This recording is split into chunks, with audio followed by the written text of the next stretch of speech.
മികച്ച ഭൂരിപക്ഷത്തോടെ തൃശൂരിൽ ബി.ജെ.പിക്ക് വൻ വിജയം നേടിക്കൊടുത്ത സുരേഷ് ഗോപിക്ക് വലിയ സ്വീകരണം ഒരുക്കിയിരിക്കുകയാണ് തൃശൂരിലെ ബി.ജെ.പി ജില്ലാ നേതൃത്വം. ആ ദൃശ്യങ്ങളിലേക്ക് നമുക്ക് പോകാം. ഇപ്പോൾ ഈ ദൃശ്യങ്ങൾ കാണുന്നത് സ്വരാജ് റൗണ്ടിലാണ്. അവിടെ സുരേഷ് ഗോപിക്ക് സ്വീകരണം നൽകിക്കൊണ്ടുള്ള റോഡ് ഷോ നടക്കാൻ പോകുന്നു അല്പസമയത്തിനകം. സുരേഷ് ഗോപി ഇതിനോടകം കളക്ടറേറ്റിലെത്തി ജില്ലാ കളക്ടറെ കണ്ട് തെരഞ്ഞെടുപ്പ് വിജയത്തെക്കുറിച്ചുള്ള സാക്ഷ്യപത്രം കൈപ്പറ്റി. അതിനുശേഷം അദ്ദേഹം ഇപ്പോൾ പുറത്തേക്ക് വരും. അവിടെ നിന്ന് ചില പ്രതികരണങ്ങൾ അദ്ദേഹം മാധ്യമങ്ങൾക്ക് നൽകും എന്ന് പ്രതീക്ഷിക്കപ്പെടുന്നു. ഇപ്പോൾ കാണുന്നത് സുരേഷ് ഗോപിക്ക് സ്വീകരണം ഒരുക്കിക്കൊണ്ട് തൃശൂർ സ്വരാജ് റൗണ്ടിനടുത്ത് കാണുന്ന വിജയാഹ്ലാദ പ്രകടനങ്ങളാണ്. അവിടെ അല്പസമയത്തിനകം റോഡ് ഷോ ആരംഭിക്കാൻ പോകുന്നു. ഒരു ഭാഗത്ത് കാണുന്ന ദൃശ്യങ്ങൾ അല്പസമയത്തിന് മുൻപ് സുരേഷ് ഗോപി കളക്ടറേറ്റിലെത്തി ജില്ലാ കളക്ടറുടെ ചേംബറിലേക്ക് കടന്ന് അദ്ദേഹത്തിൽ നിന്ന് തെരഞ്ഞെടുപ്പ് വിജയത്തെക്കുറിച്ചുള്ള സാക്ഷ്യപത്രം സ്വീകരിക്കാൻ പോകുന്നതിന്റെ ദൃശ്യങ്ങളാണ്. ഏതായാലും തൃശൂരിൽ ബി.ജെ.പിക്ക് മഹാവിജയം ഒരുക്കിയ സുരേഷ് ഗോപിക്ക് വലിയ സ്വീകരണം നൽകിക്കൊണ്ട് നാട് സ്വീകരണം നൽകുന്ന കാഴ്ചകളാണ് ഇപ്പോൾ തൃശ്ശൂരിൽ നിന്ന് നമ്മൾ കാണുന്നത്. അല്പസമയത്തിനകം തന്നെ റോഡ് ഷോ ആരംഭിക്കും. സ്വരാജ് റൗണ്ടിൽ ഏതാണ്ട് 25,000-ഓളം പേർ പങ്കെടുക്കുന്ന വലിയ വർണ്ണാഭമായ ഒരു റോഡ് ഷോയ്ക്ക് വേണ്ടിയുള്ള ഒരുക്കങ്ങളൊക്കെ തന്നെ ബി.ജെ.പിയുടെ ജില്ലാ നേതൃത്വം തൃശ്ശൂരിൽ ഒരുക്കിയിട്ടുണ്ട്. ഇന്നാണ് സുരേഷ് ഗോപി തെരഞ്ഞെടുപ്പ് വിജയത്തിന് ശേഷം തൃശ്ശൂരിലേക്ക് മടങ്ങിയത്. രാജ്യത്തിന്റെ പൊതുചിത്രം അറിയാൻ തനിക്ക് താല്പര്യമുണ്ട്. തന്റെ പരാജയങ്ങൾ മാത്രമല്ല, അതുകൊണ്ട് വീട്ടിലിരുന്ന് ഈ തെരഞ്ഞെടുപ്പ് ഫലം കണ്ട ശേഷമേ തൃശ്ശൂരിലേക്ക് വരുന്നുള്ളൂ എന്നായിരുന്നു സുരേഷ് ഗോപി പറഞ്ഞിരുന്നത്. തിരുവനന്തപുരത്ത് നിന്ന് സുരേഷ് ഗോപി തൃശ്ശൂരിലേക്ക് എത്തുന്നത് ചരിത്രത്തിലാദ്യമായി ബി.ജെ.പിക്ക് പാർലമെന്റിലേക്ക് വിജയം സമ്മാനിച്ചുകൊണ്ടാണ്. അതുകൊണ്ട് തന്നെ സുരേഷ് ഗോപിയുടെ വിജയത്തിന് ബി.ജെ.പിയെ സംബന്ധിച്ച് തിളക്കമേറെയാണ്. ബി.ജെ.പി പ്രവർത്തകർ, ജില്ലാ നേതൃത്വം വലിയ സ്വീകരണം സുരേഷ് ഗോപിക്ക് ഒരുക്കിയിരിക്കുന്നു. ആ ദൃശ്യങ്ങൾ നമുക്ക് കാണാൻ കഴിയുന്നുണ്ട്. ജില്ലയിലെ നേതാക്കൾ, ബി.ജെ.പി നേതാക്കൾ അദ്ദേഹത്തോടൊപ്പമുണ്ട്. അല്പസമയത്തിനകം അദ്ദേഹം കളക്ടറേറ്റിൽ നിന്ന് ഇറങ്ങി ഈ റോഡ് ഷോയുടെ ഭാഗമാകും. സ്വരാജ് റൗണ്ടിലാണ് റോഡ് ഷോ ഒരുക്കിയിരിക്കുന്നത്. 25,000-ഓളം പേർ പങ്കെടുക്കുന്നുണ്ട് എന്ന വിവരങ്ങൾ പുറത്തു വരുന്നു. ഏതായാലും വലിയ സ്വീകരണം ഒരു വൻ കാഴ്ചയാക്കി മാറ്റാൻ സുരേഷ് ഗോപിയുടെ അല്പസമയത്തിനകം, അതായത് സുരേഷ് ഗോപി പ്രതികരിക്കാൻ പോവുകയാണ്. സുരേഷ് ഗോപി മാധ്യമങ്ങളോട് പ്രതികരിക്കും എന്നുള്ളതാണ് നമ്മൾ കരുതുന്നത്. സുരേഷ് ഗോപി ഇപ്പോൾ വന്നുകൊണ്ടിരിക്കുന്നു. വലിയ പ്രവർത്തക പ്രവാഹം, വഴിയിൽ കാത്തു നിൽക്കുന്ന നിരവധി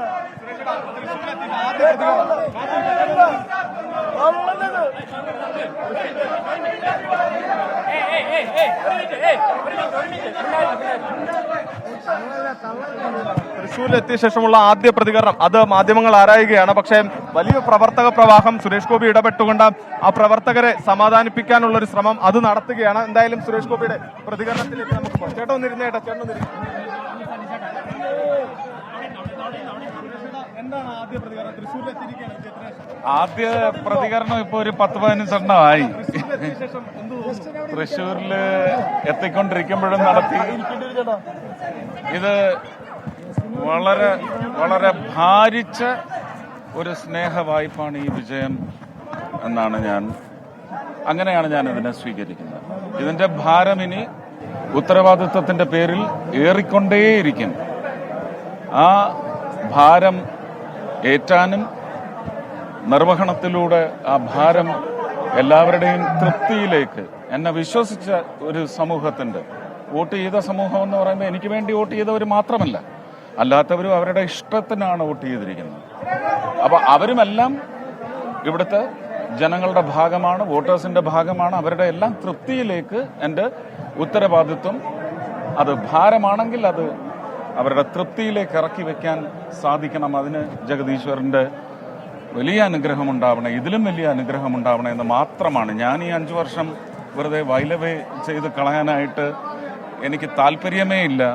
ഓരോ ദിവസവും ഓരോ നിമിഷവും ഞാൻ ഇവിടെ ഇല്ലാത്ത സമയത്ത് പോലും ഇവിടുത്തെ ചിന്തകളും ഇവിടത്തേക്ക് വേണ്ടുന്ന മുന്നോട്ടുള്ള കുതിപ്പല്ലെങ്കിൽ പോലും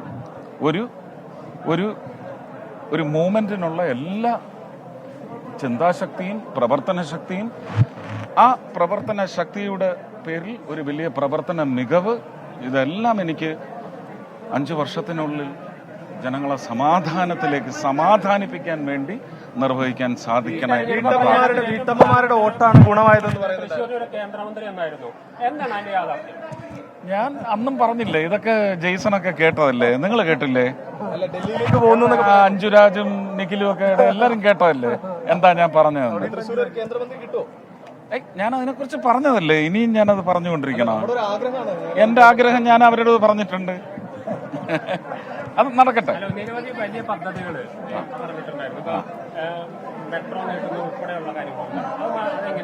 അല്ല, അതിന്റെ എല്ലാം സാധ്യത ഇനി സാങ്കേതികത പരിശോധിച്ച് അതിന്റെ ഫീസിബിലിറ്റി ഇതെല്ലാം പഠിക്കണം. അത് അവർ പഠിക്കും. നമ്മൾ നമ്മുടെ സ്വപ്നം അത് യാഥാർത്ഥ്യമായാൽ നമ്മൾ സ്വപ്നം കാണുന്ന ഒരു വളർച്ച അതുവഴി നമുക്ക് ഒരു FDI വന്നു കഴിഞ്ഞാൽ, അതല്ലാതെ തന്നെ ഇവിടെ ഓൺടർപ്രണർഷിപ്പ് പ്രോഗ്രാംസിനൊക്കെ എങ്ങനെയാണ് ഒരു ബിസിനസ് ഫീസിബിലിറ്റിയിലേക്ക്, ഒരു ഫ്ലറിഷിംഗ് ബിസിനസ് ഫീസിബിലിറ്റിയിലേക്ക് ഒരു ഭയങ്കര ഡിവൈൻ ലോജിസ്റ്റിക്സ് വന്ന് ചേരാൻ പോകുന്നത് എന്ന് പറയുന്ന ടെക്നിക്കൽ സ്റ്റഡി അവർ നടത്തി അത് ഫീസിബിൾ ആണെങ്കിലാണ് അവർ അതിനുവേണ്ടി പിന്നെ നമുക്ക് സമ്മതം തരികയും അത് നടപ്പിലാക്കുകയും ചെയ്യുന്നത്. വീട്ടമ്മമാരുടെ വോട്ടാണ് നമുക്ക് ഗുണമായതെന്ന് പറയുന്നത്. അവർക്ക് വേണ്ടി പ്രത്യേക വീട്ടമ്മമാര്, ചെറുപ്പക്കാർ, ആ വീട്ടമ്മമാരുടെ ഇംഗിതം അറിഞ്ഞ് അവരുടെ കെട്ടിയവന്മാര് അല്ലേ, അപ്പന്മാര്, എല്ലാവരും ആണും പെണ്ണും വോട്ടായി മാറിയിട്ടുണ്ടോ? അതൊന്നും ഞാൻ പറയുന്നത് നിങ്ങൾ വിചാരിക്കാൻ വേണ്ട. കിട്ടാത്ത ആളുകൾ ഒത്തിരി പേര്, അത് നമ്മളെ പോലുള്ള ഒരാള് 5 പേരുടെ കാര്യം ഏറ്റെടുത്താൽ ഇതിന് സൊല്യൂഷനാണ്. അതുകൊണ്ട് നമ്മൾ സർക്കാരിന് ആശ്വാസം കൊടുക്കുകയൊന്നുമല്ല, ആ സർക്കാരിന്റെ നടപടിയെ ജനങ്ങൾ ചോദ്യം ചെയ്തുകൊള്ളും. ഞാനതല്ലേ ചെയ്ത്. സ്ഥിരതാമസം പോലെ തന്നെ ആയിരിക്കും. കാരണം ഞാൻ ഒരിക്കലും എൻ്റെ അപ്പനെന്നേയും കളഞ്ഞിട്ട് ഇറങ്ങത്തില്ല. ഉണ്ടാവും. ഞാൻ ഇവിടെ തെരഞ്ഞെടുക്കപ്പെടാതെ ഇവിടുന്ന് എന്നെ എടുക്കാൻ അനുവദിക്കാതെ പറഞ്ഞയച്ചപ്പോഴും ഞാൻ ഇവിടെ എടുക്കാൻ വേണ്ടി ഞാൻ നിന്നില്ലേ, അതിന്റെ കൂലിയായി ഇപ്പൊ കിട്ടിയത്. Okay, thank you. 6 മണ്ഡലങ്ങളിൽ മുന്നിൽ ഗുരുവായൂർ ഇനി വരുത്തും. വലിയ റോഡ് ഷോ ആണ് BJP പ്രവർത്തകർ. എല്ലാം വടക്കുന്നാഥന്റെ, ഗുരുവായൂരപ്പന്റെ, ലൂർദ് മാതാവിന്റെ തെരഞ്ഞെടുപ്പ് സമയത്ത് ചേർക്കും. ഇത്തവണ തന്നാൽ എടുത്ത് ഹൃദയത്തിൽ ഇരുത്തും. ഇനി ഞാൻ പറയുന്നു, അതെന്റെ കിരീടമാണ്. ഇനി തൃശ്ശൂരാണ് എന്റെ നെറ്റിപ്പട്ടം. ഇനി തൃശ്ശൂരാണ് എന്റെ തിടമ്പ്. ഇനി തൃശ്ശൂർ പൂരമാണ് എന്റെ ആദ്യത്തെ ഉദ്യമം. തൃശ്ശൂർ പൂരമാണ്. ജനഹിതത്തിലേക്ക് തൃശ്ശൂർ പൂരത്തിന്റെ എല്ലാം. സുരേഷ് ഗോപിയുടെ പ്രതികരണമാണ് നമ്മൾ കണ്ടുകൊണ്ടിരിക്കുന്നത്. അദ്ദേഹം പോലീസ് മോശമൊന്നുമല്ല, ചില നടപടികൾ മോശമായി. അതിനെ സംബന്ധിച്ച് എങ്ങനെ നടത്തണമെന്ന് പറയുന്ന ഒരു പുതിയ സ്ക്രിപ്റ്റ് ഉണ്ടാവും. സ്ക്രിപ്റ്റിന് സിനിമാ വാക്കാണെന്ന് പറഞ്ഞ് പുച്ഛിക്കാൻ നിൽക്കല്ലേ. അതിനൊരു പുതിയ നടത്തിപ്പിനുള്ള സ്ക്രിപ്റ്റ് ഉണ്ടാവും. പൊതുജനങ്ങൾക്ക് സുഖമായി ഉറപ്പായിട്ടും അതിനു വേണ്ടുന്ന ചില പുതു സൗകര്യങ്ങളും മനസ്സിൽ ഒരു സ്കെച്ച് ഉണ്ട്. അതൊന്നും നടപ്പിലാക്കാൻ നോക്കും. മേയറുമായിട്ട് സംസാരിക്കും. Thank you. ജില്ലാ കളക്ടറേറ്റിൽ നിന്ന് സുരേഷ് ഗോപി പുറത്തേക്ക് ഇറങ്ങുന്ന വഴിയാണ് ഇപ്പോൾ മാധ്യമങ്ങളെ കണ്ടിരിക്കുന്നത്. തെരഞ്ഞെടുപ്പ് വിജയത്തെക്കുറിച്ചുള്ള സാക്ഷ്യപത്രം കളക്ടറിൽ നിന്ന് സ്വീകരിക്കാൻ വേണ്ടിയാണ് സുരേഷ് ഗോപി ഇവിടെ എത്തിയത്. അതിനുശേഷം ഇപ്പോൾ അദ്ദേഹത്തിന്റെ പാർട്ടി പ്രവർത്തകർ ഒരുക്കിയിരിക്കുന്ന വൻ സ്വീകരണത്തിൽ ഏറ്റുവാങ്ങാൻ വേണ്ടി പോവുകയാണ്. സ്വരാജ് റൗണ്ടിൽ 25,000-ഓളം പേർ പങ്കെടുക്കുന്ന വർണ്ണാഭമായ ഒരു റോഡ് ഷോ ഒരുക്കിയിട്ടുണ്ട്. അതിലേക്ക് സുരേഷ് ഗോപി പ്രവേശിക്കാൻ പോവുകയാണ്. ഞങ്ങളുടെ പ്രതിനിധി സൂരജ് സജി ഇപ്പോൾ സുരേഷ് ഗോപിക്കൊപ്പം ഉണ്ടായിരുന്നു. സുരേഷ് ഗോപി നടത്തിയ പ്രതികരണത്തിന്റെ പ്രധാനപ്പെട്ട ഭാഗം ഒരു വലിയ ഉത്തരവാദിത്വം, ഒരു വലിയ ഭാരമാണ് ജനങ്ങളെ ഏൽപ്പിച്ചിരിക്കുന്നത്. അത് അവരുടെ തൃപ്തിയിലേക്ക് ആ ഉത്തരവാദിത്വം നിർവഹിക്കുക എന്നതിലേക്കായിരിക്കും തൻ്റെ ശ്രദ്ധ പതിയുക. അത് തനിക്ക് വോട്ട് ചെയ്തവർക്ക് വേണ്ടി മാത്രമല്ല, മുഴുവൻ ജനങ്ങൾക്കും തൃശ്ശൂരിനും വേണ്ടിയായിരിക്കും താൻ പ്രവർത്തിക്കാൻ പോകുന്നത്. തൻ്റെ മനസ്സിൽ ചില പദ്ധതികളുണ്ട്. ആ പദ്ധതികൾ യാഥാർത്ഥ്യമാക്കാൻ വേണ്ടിയുള്ള ശ്രമങ്ങൾ തൻ്റെ ഭാഗത്ത് ഉണ്ടാകും. ഈ തൃശ്ശൂരിലെ സ്ഥിരതാമസമാക്കുമോ എന്ന ചോദ്യത്തിന് തൃശ്ശൂരിൽ എപ്പോഴും ഉണ്ടായിട്ടുണ്ട്, വന്നും പോയും ഇരിക്കും താൻ. പക്ഷേ തൃശ്ശൂർ എപ്പോഴും തൻ്റെ മനസ്സിലുണ്ടാകും. ഇനി തൃശ്ശൂരാണ് തൻ്റെ നെറ്റിപ്പട്ടവും തിടമ്പും എന്ന് പറഞ്ഞുകൊണ്ടാണ് തൃശ്ശൂർ പൂരം എങ്ങനെ നടത്തിപ്പ് സംബന്ധിച്ച കാര്യങ്ങളിൽ പുതിയ മാറ്റങ്ങൾ കൊണ്ടുവരുന്നതിനെക്കുറിച്ചുള്ള ആലോചന തൻ്റെ മനസ്സിലുണ്ടെന്നും അത് ആ മനസ്സിനകത്തുള്ള ആ പദ്ധതികൾ പ്രായോഗിക തലത്തിൽ കൊണ്ടുവരാൻ വേണ്ടിയുള്ള നീക്കങ്ങൾ തൻ്റെ ഭാഗത്തുണ്ടാകും എന്നും സുരേഷ് ഗോപി ഈ പ്രതികരണത്തിൽ പറഞ്ഞു.